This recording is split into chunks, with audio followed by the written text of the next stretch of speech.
Welcome, Udai. Thank you very much for joining me today from Dallas at this late hour at your end. So what do you believe are the biggest challenges the industry now faces, and where does Rakuten Symphony fit into the narrative of helping mobile network operators solve problems? Vendor diversity is critical if you're going to be, if you're going to have an opportunity to drive costs down.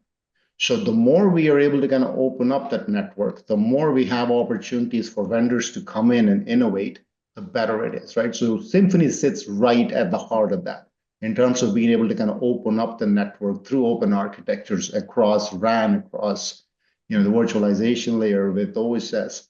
So we have all of those technologies that are really geared and trained to be able to kind of open up and disaggregate the network. What's the best way to convince operators gradually that they should change, and how can you kind of get them out their comfort zone slightly with certain things?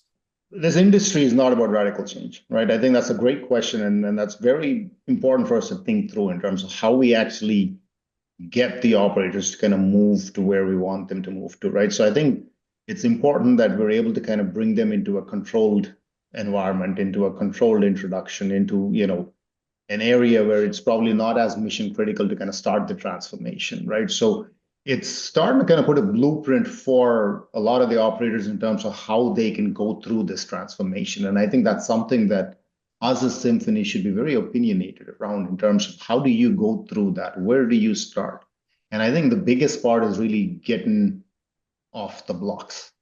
And it's really working with the operators and being able to kind of provide them those options. One thing I always think is very interesting, particularly on Asakai, is as we talk about the numbers of customers that we've got a very wide customer base. We're sort of approximately 40 to 50 at this point in time. The target for next year is about 100. Maybe we can talk about some of the other names or projects in particular that you're very excited about for next year that you can share here. And a sort of general update would be appreciated, I think, just in terms of how things are progressing, broadly speaking, where you're feeling particularly positive, and anything of that sort of along those sort of lines. I think looking ahead into 2025, one, we are going to be entering the year with some momentum under our wings. And then two, like I said, it's going to be really the year that we have to prove ourselves from an execution perspective, kind of start to kind of see that scale and growth towards 2026 and beyond. What customers are going to appreciate is somebody that is there in the trenches with them, because they recognize when they're dealing with new technologies that things are going to go wrong. Are you going to run, or are you going to be in the trenches with them solving problems? And I think that's really what makes a good organization, not just sales, right? That's what it takes to succeed in telecom, is the persistence and fighting through and fixing problems. And we do that. I think maybe a good place to leave this would be any final thoughts, comments, anything you'd like to sort of leave as a message to our viewers across the world? From a technology perspective, we've got cutting edge, we've got leading hardened technologies. We're starting to see this resonate in the market. I think more importantly, what we're doing with RMI is absolutely resonating with operators globally.